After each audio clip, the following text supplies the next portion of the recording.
কিন্তু এত সুন্দরভাবে এই যে মাঠ করা এখানে তো এইখানে হয়েছিল, কিন্তু এই যে সুন্দর লাইটিং করেছে চারিদিক থেকে, দূর থেকে কত সুন্দর লাগছে। আচ্ছা, এই লাইটগুলো লাগানোর পরে আমার মিস্ত্রি যিনি ইলেকট্রিক ম্যান, তিনি কি করে এই লাইটগুলো বাঁধার পরে এর পেছনে একটা তারের কানেকশন করে, আবার এই তারটা নিয়ে গিয়ে কারেন্টে যোগাযোগ করে, আবার কারেন্টে যোগাযোগ করার পরে একটা সুইচ মারে, তখন ধূপ করে জ্বলে যায়, বন্ধ করে দিলে বন্ধ হয়ে যায়। আবার চার্জিং সিস্টেম লাইট আছে, সোলার সিস্টেম লাইট আছে, আবার তেল দিয়ে মোম দিয়ে আলো জ্বালানো যায়। এই দুনিয়ায় কোনো সাহায্য ছাড়া দুনিয়াতে আলো জ্বালানো যায় না, কোনো মিস্ত্রির ক্ষমতা নেই।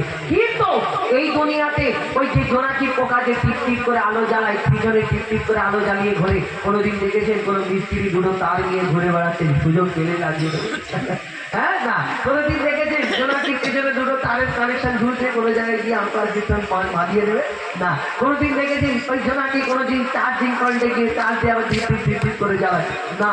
তার মানে হলো এটাই যে আমার আল্লাহ সব পারে, তার প্রমাণ প্রত্যেক জায়গায় জায়গায় দিয়ে রেখেছে। এই যে পড়া হচ্ছে ঝর্ণা, আমরা কি কোনো জায়গায় সাজাবার জন্য নিজেরা উপর থেকে মোটর দিয়ে পানি দিয়ে ঝর্ণা করি, কিন্তু আমার আল্লাহ সব জায়গায় সব কিছু সাজিয়ে রেখেছে। কোনো জায়গায় দেখেছে কোনো লোক লাগানো আছে না।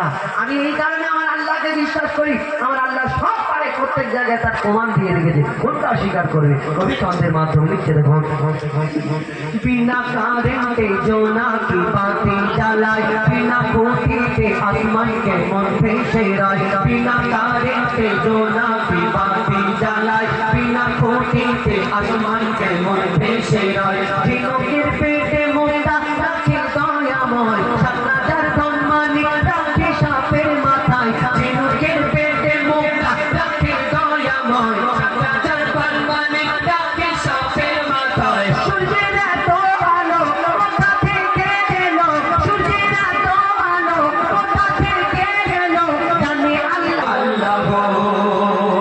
মায়ের পেটের ভিতরে যে বাচ্চা থাকে, তুমি আল্লাহ খাবার জুগিয়ে দাও গো তাকে।